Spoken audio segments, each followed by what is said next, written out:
Hey guys, I'm Rohan Bahalia. I have a politics background, but I'm also a huge basketball nerd.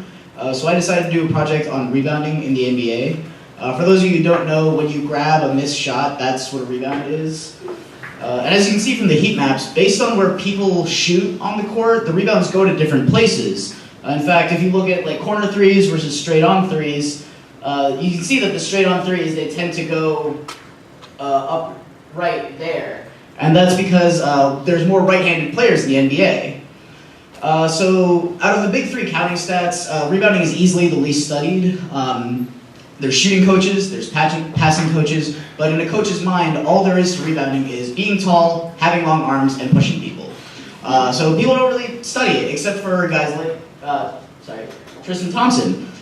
He studies it so much that 2 years ago he got an $88 million contract just on his ability to rebound. So my goals for this project were to see if I can take out the physicality. So I built a model just off of the XY positioning and a couple other things that can be derived from that. And I think this is very applicable for scouting and for evaluating talent in the NBA. I ended up using a random forest model and had to weight balance the classes because there's 10 people on the floor and 9 of them don't get it. And I was able to predict in any rebounding situation, so like any time a shot goes up, about 85% of the time I identified the correct guy. And the most important features seem to be how people moved while the ball was in the air and how far away from the hoop they were at the time the shot went up and the time the shot hits the rim. My data sources are all publicly available. There's a repo on GitHub of 600 games that you can look at. But my key findings are the important part.